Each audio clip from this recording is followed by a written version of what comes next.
अकोल्यातील म्हैसपूर गावात शेतकऱ्यांनी पारंपरिक शंकरपटाचं आयोजन केलं। म्हैसपूर गावात शंकरपटाची मोठी धूम पाहायला मिळते।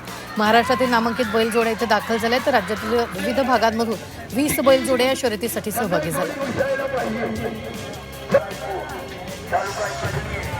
भंडाऱ्यात जिल्हास्तरीय वैनगंगा मिनी सरस विक्री आणि प्रदर्शनाचं आयोजन करण्यात आलं। या प्रदर्शनात हस्तकला वस्तू, घरगुती खाद्यपदार्थ, पारंपरिक ग्रामीण उत्पादनं तसंच विविध कलाकुसरीच्या वस्तूंचं स्टॉल उभारण्यात आले। या प्रदर्शनामुळे ग्रामीण महिलांच्या कौशल्याला प्रोत्साहन मिळाले। वाशिम जिल्ह्यात थकीत बिल असलेल्या ग्राहकांचा वीज पुरवठा खंडित करण्याची कारवाई सुरू आहे। तर काही ठिकाणी वीज कापल्यानंतर शेजाऱ्यांकडून वीज घेण्याचे प्रकार समोर येत आहेत। अशा प्रकरणांमध्ये दंडात्मक कारवाईचा इशारा देण्यात आला आहे। हिंगोलीच्या केळी गावातील शेतकऱ्याचा मुलगा MPSC परीक्षेत उत्तीर्ण झाला, त्यामुळे गावकऱ्यांनी भव्य मिरवणूक काढत त्याचा सत्कार केला। राजरत्न किल्लारे या तरुणानं वयाच्या 23व्या वर्षी गावात पहिला पोलीस उपनिरीक्षक होण्याचा मान मिळवला। नांदेडच्या हिमायतनगर तालुक्यातील आंदे गावात अवैध देशी दारू विरोधात गावकरी आक्रमक झाले। या अवैध देशी दारूमुळे गावातील अनेकांचे संसार उद्ध्वस्त झाले, त्यामुळे गावातील अवैध देशी दारू तात्काळ बंद करण्यात यावी अशी मागणी ग्रामस्थांनी केली। भंडारा जिल्हा परिषदेसमोर जिल्हा परिषद अध्यक्ष, सभापतीसह सदस्य साखळी उपोषणाला बसले। जिल्ह्यातील जिल्हा परिषद शाळेमध्ये 876 शिक्षकांची पदभरती करण्याच्या मागणीसाठी हे आंदोलन करण्यात आले। तर मागण्या पूर्ण होत नाही तोपर्यंत उपोषण सुरू राहणार अशी ठाम भूमिका घेतली। भंडाऱ्यात महावितरणाने नवे नियम लागू केल्यानं सोलार उद्योजकांना प्रकल्प बसवण्याचा मार्ग बंद झालाय। तर पण 12 महिन्याच्या सरासरी वीज व्यापाराच्या आधारे सोलार प्रकल्पाची क्षमता निश्चित केली जाणार आहे। त्यामुळे मनाप्रमाणे जास्त क्षमतेचा सोलार प्रकल्प बसवण्याचा मार्ग बंद होणार आहे। या नव्या नियमांनंतर अनेक ग्राहकांचे प्रस्ताव प्रलंबित राहण्याची शक्यता आहे।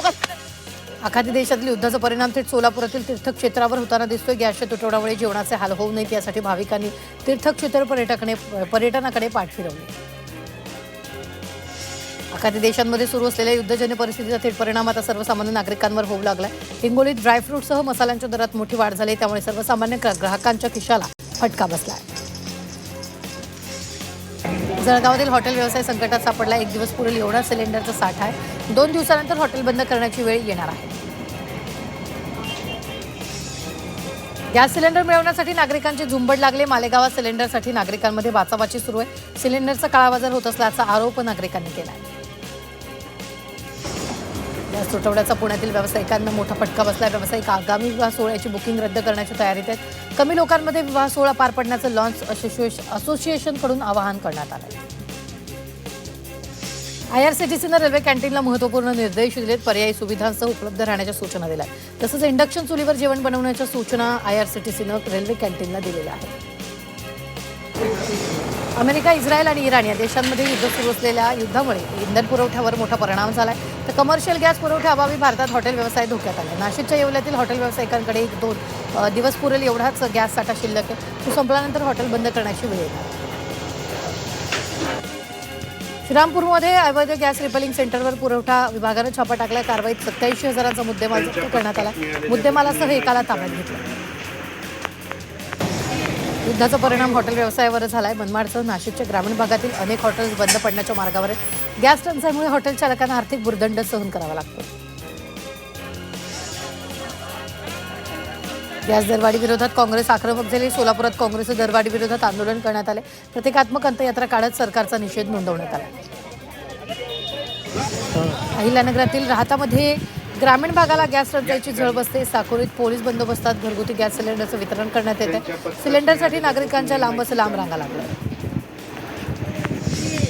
अहिल्यानगर जिल्ह्यात गॅसचा तुटवडा नाहीये, त्यामुळे नागरिकांनी गॅस एजन्सीसमोर विनाकारण गर्दी करू नये असं आवाहन अहिल्यानगरचे जिल्हाधिकारी डॉक्टर पंकज आशे यांनी केलं। जिल्ह्यात LPG गॅस संदर्भामध्ये एक बैठक घेण्यात आली। या बैठकीत जिल्ह्यातील गॅसची उपलब्धता तपासली जाते।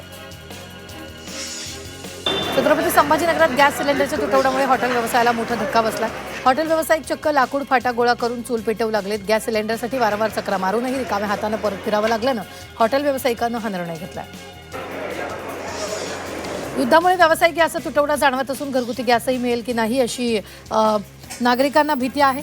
तर नाशिकमध्ये तारखेपर्यंत गॅसचा कोणताही तुटवडा जाणवत नसून पुरवठा सुरळीत असल्याची माहिती नाशिकचे जिल्हाधिकारी यावेळी आयुष प्रसाद यांनी दिलेली आहे।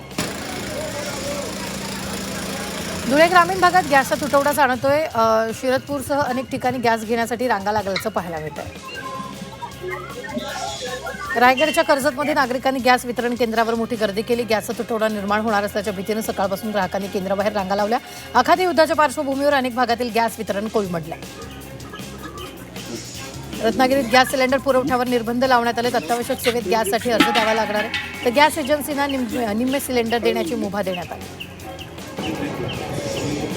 आखाती देशातल्या युद्धाचा परिणाम थेट सांगलीच्या रिक्षा व्यवसायावर झालेला आहे. एलपीजी गॅस इंधनाचा तुटवडा नसला तरी वाढलेल्या गॅस दरामुळे एलपीजी वाहनधारक हैराण झाले.